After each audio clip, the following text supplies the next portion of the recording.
Hi viewers, welcome to our channel. Vijayashanti గారికి మంత్రి పదవి ఇవ్వాలా లేదా అని చెప్పేసి ఎప్పటి నుంచో చర్చ కూడా జరుగుతుంది. అంటే విజయశాంతి గారు పలు సందర్భాల్లో నేను అర్హురాలిని, నాకు మంత్రి పదవి కావాల్సిందే అని చెప్పేసి బహిర్గతంగానే మీడియాతో కూడా చెప్పేశారు. మరి అసలు మంత్రి పదవి వస్తుందా రాదా, ఇప్పుడున్న పొజిషన్లో అసలు ఇవ్వాలా లేదా అన్న ఒక చర్చ జరుగుతున్న నేపథ్యంలో దీని గురించి ఒకసారి డిస్కస్ చేయడానికి ప్రజెంట్ మనతో పాటు political analyst and senior film journalist Narayana Raju garu ఉన్నారు. వారిని అడిగి వారి ఒపీనియన్ కూడా తెలుసుకునే ప్రయత్నం చేద్దాం. నమస్కారం సార్. సార్, విజయశాంతి గారికి మరి మంత్రి పదవి ఈ అంశం మరొకసారి తెరపైకి వచ్చింది. ఎప్పటి నుంచో కూడా జరుగుతూ ఉంది. ఇవ్వాలా లేదా తనైతే కావాలి, నేను అర్హురాలని అని చెప్పేసి కూడా చెప్పడం జరిగింది. సార్, మీ ఒపీనియన్ ఏంటి విజయశాంతి గారికి మంత్రి పదవి? అంటే మీరు కూడా ట్రావెల్ చేస్తారు విజయశాంతి గారితో కాబట్టి, సో ఎలా ఉంటుంది సార్? ఇప్పుడు విజయశాంతి నో డౌట్ ఒక మెగా హీరోగా, స్టార్డమ్ ఉన్న ఆర్టిస్ట్గా, లేదా లేడీస్ సూపర్ స్టార్గా ఇవన్నీ ఆమెకు అర్హత ఉన్నవే. రాజకీయాలకు ముందు చూస్తే మనం ఒకవైపు చిరంజీవి, బాలకృష్ణ, నాగార్జున సినిమాలు ఏ స్థాయిలో అయితే ఓపెనింగ్ తెచ్చేవో విజయశాంతి కూడా ఆ స్థాయి ఓపెనింగ్ తెచ్చేవి. అందుకే ఆమెతో స్టార్ డైరెక్టర్లు కూడా కాంబినేషన్ సినిమాలు చేశారు. అంత క్రేజ్ ఉన్న ఆర్టిస్ట్, పైగా మాస్లో మంచి పట్టున్న హీరోయిన్.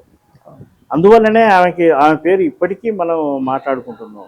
విజయశాంతి కంటే ముందు, విజయశాంతితో పాటు, విజయశాంతి తర్వాత కెరీర్ మొదలుపెట్టిన వాళ్ళ పేర్లు మనకు ఎవరికి గుర్తులేవు, కానీ విజయశాంతి పేరు గుర్తుంటుంది. ఆమె మొదటి నుంచి కొద్దిగా డైనమికిజం ఉంది. ఇండస్ట్రీలో ఉన్నప్పుడు కూడా తన వ్యక్తిత్వాన్ని బాగా కాపాడుకునేది. రెగ్యులర్ హీరోల పక్క యాక్ట్ చేస్తూనే హీరోయిన్ ఓరియంటెడ్ సినిమాలు చేస్తూ పేరు తెచ్చుకుంది.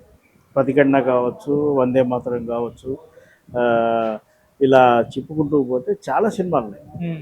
మగరాయుడు లాంటి సినిమాలు కూడా ఉన్నాయి. ఆ తర్వాత తను బీజేపీ పట్ల ఆకర్షితురాలై బీజేపీలోకి వెళ్ళింది. బీజేపీలో అప్పట్లో సినిమా ఆర్టిస్టులను బీజేపీలోకి ఆకర్షిస్తే బీజేపీ బలం పుంజుకుంటుంది అన్న ఆలోచన కూడా ఉన్న నేపథ్యంలో విజయశాంతి లాంటి స్టార్ హీరోయిన్ ఆ పార్టీలోకి వెళ్ళినప్పుడు ఆమెకు మంచి ఇంపార్టెంట్ దొరికింది. ముఖ్యంగా బీజేపీ అగ్రనేత అద్వానీతో ఆమెకు మంచి సాన్నిహిత్యం ఏర్పడి ఆయన పట్ల మంచి రిలేషన్ కూడా ఉంది. ఆమె యాటిట్యూడ్ను అద్వానీ గారు బాగా లైక్ చేసేవాళ్ళు. అప్పుడు తెలంగాణ రాష్ట్రంలో ఇప్పుడు తెలంగాణ, అప్పుడు ఉమ్మడి ఆంధ్రప్రదేశ్ బీజేపీ పార్టీకి అంటే స్టేట్ లీడర్షిప్ విజయశాంతి తీసుకోవాలని ఆ ప్రయత్నాలు చేశారు. అప్పుడు ఇక్కడ విద్యాసాగర్ రావు గారు హోంశాఖ సహాయ మంత్రి, అక్కడేమో అద్వానీ గారు హోంశాఖ మంత్రి. ఈ రెండు హోంలు మన చేతిలో ఉన్నాయి కదా. కాబట్టి బీజేపీ పార్టీ రాష్ట్ర నాయకత్వం స్వీకరిస్తే ఆ తర్వాత భవిష్యత్తులో ఏదైనా అద్భుతం జరిగి బీజేపీ ఆంధ్రప్రదేశ్లో అధికారానికి వస్తే తనకు ఇంపార్టెన్స్ ఉంటుంది అనేది ఆమె ఆలోచన. ఒక సందర్భంలో ఆమె హస్బెండే ఈ విషయాన్ని చెప్పాడు. విన్న వాళ్ళలో నేను కూడా ఉన్నాను. ఆ తర్వాత కారణాలు ఏమైనా ఆమె కాంగ్రెస్ పార్టీలోకి వెళ్ళిపోయింది. మధ్యలో తల్లి తెలంగాణ పార్టీ పేరుతో తెలంగాణ నేపథ్యం తనకు ఉందని చెప్పి తల్లి తెలంగాణ పార్టీ నెలకొల్పి అనేక ప్రాంతాల్లో ఆమె పర్యటించింది. ఈ రోజున కవితకు ఎలా తిరుగుతుందో ఆ రోజున విజయశాంతి ఈ బ్యాక్గ్రౌండ్లో అండా లేనప్పటికీ కూడా పార్టీ నెలకొల్పుకొని అనేక మహాసభలు నిర్వహించింది. ఆ తర్వాత తెలంగాణ ఎజెండాతోనే ఉన్న ఆ రోజున టీఆర్ఎస్లో విలీనమైంది. ఆ పార్టీ కూడా ఆ రోజున గౌరవం ఇచ్చింది. ఆమె మెదక్ నుంచి పోటీ చేసింది. ఇదంతా తెలిసిందే. అక్కడ మళ్ళీ ఇమ్మడలేక కాంగ్రెస్ పార్టీకి వచ్చింది. అయితే విజయశాంతి ఎక్కడ ఉన్నా సరే తనకు సంథింగ్ స్పెషల్గా ట్రీట్ చేయాలని అనుకుంటుంది. తనను ప్రత్యేకంగా చూడాలని అనుకుంటుంది. అందువల్ల మీకు ఎక్కడ కనపడదు. కాంగ్రెస్లో లీడర్లు ఎక్కువ. ఇక్కడ ఎవరిని బొట్టు పెట్టి పిలవరు. గాంధీ భవన్ ఉందనుకోండి, అక్కడ ఆహ్వానం అవసరం లేదు. ప్రతి కాంగ్రెస్ నేత రోజు అక్కడికి వెళ్తూనే ఉంటాడు. అక్కడ ఉన్న అగ్రనాయకుల దృష్టిలో పడుతుంటారు, వస్తుంటారు. కానీ మీకు విజయశాంతి ఎక్కడ కనపడదు. ఎందుకంటే తనను ప్రత్యేకంగా బొట్టు పెట్టి పిలవాలని ఆమె అనుకుంటుంది. సినిమా రంగంలో 40 ఏళ్ల కెరీర్లో అలాంటి హోదా ఆమె అనుభవించింది కాబట్టి అలాంటి ట్రీట్మెంటే కోరుకుంటుంది. కానీ కాంగ్రెస్ పార్టీ మామూలుది కాదు కదా. వచ్చిన వాళ్ళనే కలుపుకుపోద్ది తప్ప ఇంట్లో కూర్చున్న వాళ్ళను లేపుకురాదు. అయినప్పటికీ ఆమె స్టార్ కంపెయినర్గా ఉన్నప్పటికీ కూడా ఢిల్లీ లెవెల్లో తన స్థాయిలో ఒక రిలేషన్స్ ఎస్టాబ్లిష్ చేసుకొని అనూహ్యంగా కాంగ్రెస్ పార్టీ తరఫున ఎమ్మెల్సీ అయింది. ఆమె పేరు ప్రచారంలో ఎక్కడా లేదు. మీడియా కూడా పసిగట్టలేకపోయింది విజయశాంతికి ఎమ్మెల్సీ ఇస్తారని. కానీ అనూహ్యంగా ఆ లిస్టులో ఆమె పేరు వచ్చింది. పార్టీ కేంద్ర అధిష్టాన వర్గం ఓకే చేసింది, ఆమె ఎమ్మెల్సీ అయింది. ఎమ్మెల్సీ అయిన తర్వాత కూడా మనకు ఆమె యాక్టివిటీస్ ఏం కనబడట్లేదు. అనేక సమస్యలు ఉన్నాయి, అనేక ప్రజా సమస్యలు ఉన్నాయి. ఉదాహరణకు కొన్ని అనుకోని విపత్తులు వస్తాయి, ఆ సందర్భంలో కూడా ఆమె ఎక్కడా కనపడదు. ఈ నేపథ్యంలో తాజాగా ఆమె మంత్రి పదవికి పెదవులు చేస్తుందని ఒక వార్త బయటకు వచ్చింది. మరి ఎమ్మెల్సీ ఆమె తెచ్చుకున్న విధానం చూస్తే ఈ మంత్రి పదవి కూడా తెచ్చుకుంటుంది అని మనం భావించవచ్చు. ఆమెకు ఖచ్చితంగా పబ్లిక్లోకి వెళ్తే ఫాలోయింగ్ ఉంది, స్టార్ కంపైనర్ కాబట్టి ఆమె గ్యాదరింగ్ చాలా బాగుంటుంది. అయితే ఇవి కాదు కదా ప్రజాస్వామ్యంలో నాయకురాలిగా గుర్తింపు పొందాలంటే 10 మందికి సేవ చేసే గుణం, 10 మందికి అందుబాటులో ఉండే తత్వం ఉండాలి. ఈ లక్షణాలు విజయశాంతికి లేవు.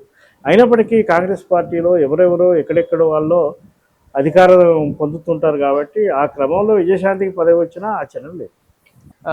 తను తెచ్చుకునే కెపాసిటీ ఉందంటారా, లేకుంటే వచ్చే అవకాశం ఉందా? అంటే నాయకత్వం ఇస్తుందా, తను ప్రయత్నాలు చేసి తెచ్చుకోవాలా సార్? ప్రయత్నాలు అని కాదు. ఇప్పుడు నేను కాంగ్రెస్ పార్టీలో ఎలా ఉంటుందంటే, నాకు ఎమ్మెల్సీ కావాలి, లేదా ఎంపీ టికెట్ కావాలి, లేదా మంత్రి పదవి కావాలి అని పైరవీలు చేసుకోవాల్సిందే. ఇక్కడ లోకల్గా బలమైన నాయకత్వం ఉన్నప్పటికీ వాళ్ళని కంట్రోల్ చేసేది ఢిల్లీ నాయకత్వం కాబట్టి అక్కడి నుంచే నరుక్కుంటూ వస్తుంటారు. ఓకే. చాలా సందర్భాల్లో ఇక్కడ ముఖ్య నేత అంటే ముఖ్యమంత్రి కావచ్చు, పిసిసి ప్రెసిడెంట్ కావచ్చు, వాళ్ళ అభ్యర్థుల్ని కూడా చాలా సందర్భాల్లో వాళ్ళు గెలిపించుకోలేని పరిస్థితి, పదవులు ఇవ్వలేని పరిస్థితి కాంగ్రెస్ పార్టీలో ఉంటుంది. ఎందుకంటే అధిష్టానం చెప్పిందే వాళ్ళు ఫాలో కావాలి. ఈ వీక్నెస్ తెలుసు కాబట్టి విజయశాంతి ఢిల్లీ నుంచే నరుక్కుండా వస్తుంది. అయితే ఇక్కడ ఆల్రెడీ 2.5 సంవత్సరాలు అయిపోయింది ప్రభుత్వం ఏర్పడి, మరి సగం పీరియడే ఉంది కాబట్టి మంత్రివర్గం ఎక్స్పాన్షన్ అవుతే లేడీస్ కోటాలో, బీసీ కోటాలో, తెలంగాణ కోటాలో, తెలంగాణ ఉద్యమకారిణి కోటాలో ఆమెకు అవకాశాలు ఖచ్చితంగా ఉన్నాయి. ఆమె అవసరం పార్టీకి అనుకున్నా, లేదా చాలా కాలంగా ఆమె వెయిటింగ్ లిస్ట్లో ఉంది, ఆమెకు ఇస్తే బాగుంటుంది, రేపు భవిష్యత్తులో జరిగే ఎన్నికల్లో పబ్లిక్ గ్యాదరింగ్కి ఆమెకు ఉపయోగపడుతుంది, స్టార్ కంపెయినర్గా ఉంటుంది అని అధిష్టానం భావించినా ఆమెకి ఈ అవకాశం రావచ్చు. లేదా ఎమ్మెల్సీ పదవి ఇచ్చినా యాక్టివ్గా లేదు, ఎక్కడ కనిపించట్లేదు, చాలామంది ఆమెకు పదవి రావడాన్ని వ్యతిరేకిస్తున్నారని అధిష్టానం భావిస్తే పెండింగ్ పెట్టచ్చు.